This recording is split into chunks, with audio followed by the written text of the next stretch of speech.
What's happening, folks? Back with another reaction, back with some more George Michael. We're going back to the 1990 album Listen Without Prejudice, Volume 1. Once again, big shout out to Nigel for sharing this and much else. And the next tune is They Won't Go When I Go. When I first saw it, my thought was mortality, the idea that past a certain point, everybody dies alone, no one experiences that with you, at least not in a cognitive sense, so yeah, I suppose it could relate to the idea that whoever they are, friends and family, maybe people more critical, maybe the world's, all the people who will not die when one given person dies, but it feels like it could have that level of go, that level of the verb. But I suppose it could just relate to departure and, the idea that at some point you're going to leave a place and maybe other people not keen to expand their horizons or to, keep moving, that they won't follow, they won't go as well. Again, I can conceive of different ways it would be relevant, more severe and more perhaps, or at least more neutral. Nevertheless, let's see what I can catch on a first listen. And once again, shout out to Nigel for sharing all the George Michael material. This is George Michael. The track is They Won't Go When I Go from the 1990 album Listen Without Prejudice, Volume 1.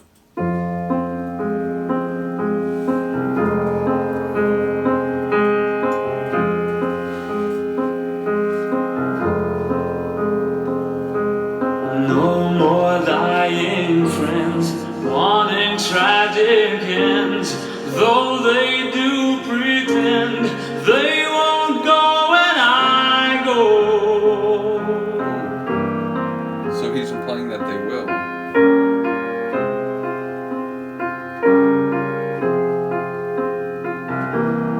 All those bleeding hearts with sorrows to impart, right here from the start, they won't go when I go. And I go right long to go so long away from tears.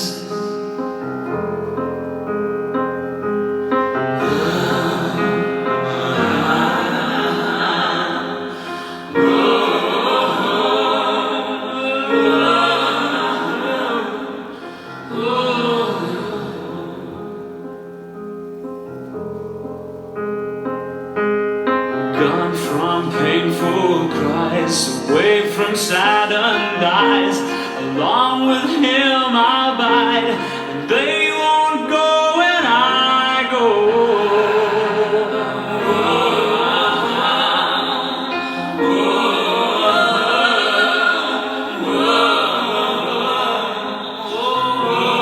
Big men feeling small, weak ones standing tall, and I will watch them fall. They won't go when I go. I'll go right on to go so long away from tears. Unklingons mislead the pure, the innocent will lead for sure, but their glories rest in place. People sinning just for fun, they will never see the sun, but they can never show their faces. There ain't no room for the hopeless sinner who will take more than he will give. He will give.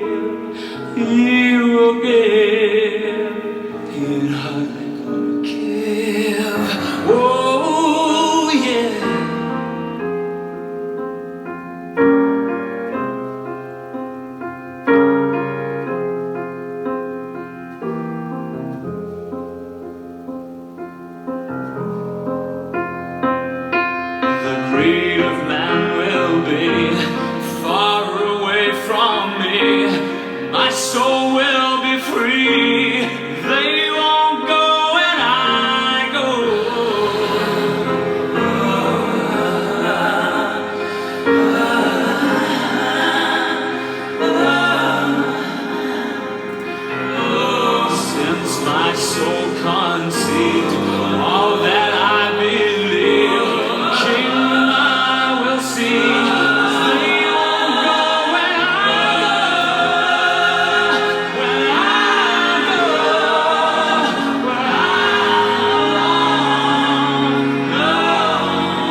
remarkable.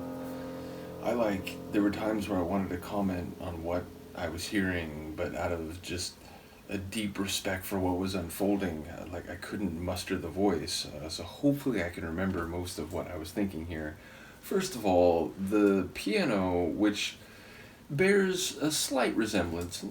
It's a different rhythm, but it bears a slight resemblance to Beethoven's Moonlight Sonata, the first movement, the famous first movement. Though, as I've mentioned in other places, I think the third movement is where the real fireworks are. Nevertheless, it bore a slight resemblance to that, so a bit of romantic, moody piano, and then we have this joyful, soulful, and incredibly deeply feeling service at the Church of George. It felt like, again, there was a bluesiness to some of it, but it was very soulful, and the gospel stylings were unavoidable, or indeed the primary, I would say, sonic atmosphere. So, again, mixing some different things, but really the soul and the funk and the bluesy, that whole sort of Venn diagram terrain, George and Wham's music is way more in that direction than I ever knew, thinking of them. I just having this very pop culture, hazy, slight childhood memory of that music, that meaning both Wham and George, solo.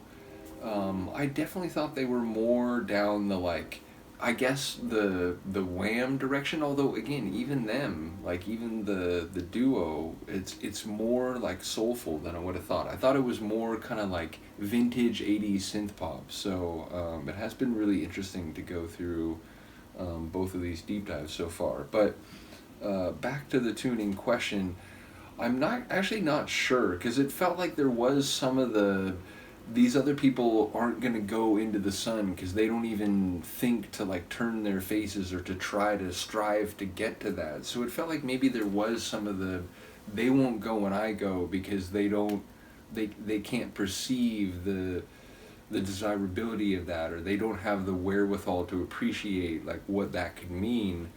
But then again, it did feel like there were other parts, or maybe it was more dire, that people who have been more critical, they're not going to go, or face the consequences of things that he may. So I'm not really sure what's happening. I feel like, if anything, more the first part of what I was saying, that it might be about he's going to do things that go beyond what most people are prepared to do, or even perceive, or are aware of the possibility of doing. So, but yeah, again, back to the Sonics, I really do love his vocal delivery. There's some moments where, he really can just ramp it up quickly, but also there's some moments where the end of a vocal passage, it has a lot of rich vibrato, where it feels like, if he really wanted, he could lean into that and almost go operatic style almost. So his power and versatility as a singer is another thing that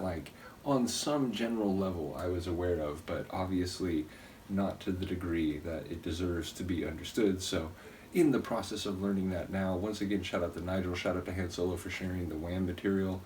And yeah, looking forward to continuing with both. Do let me know what you think of this, and I'll see you next time. Peace.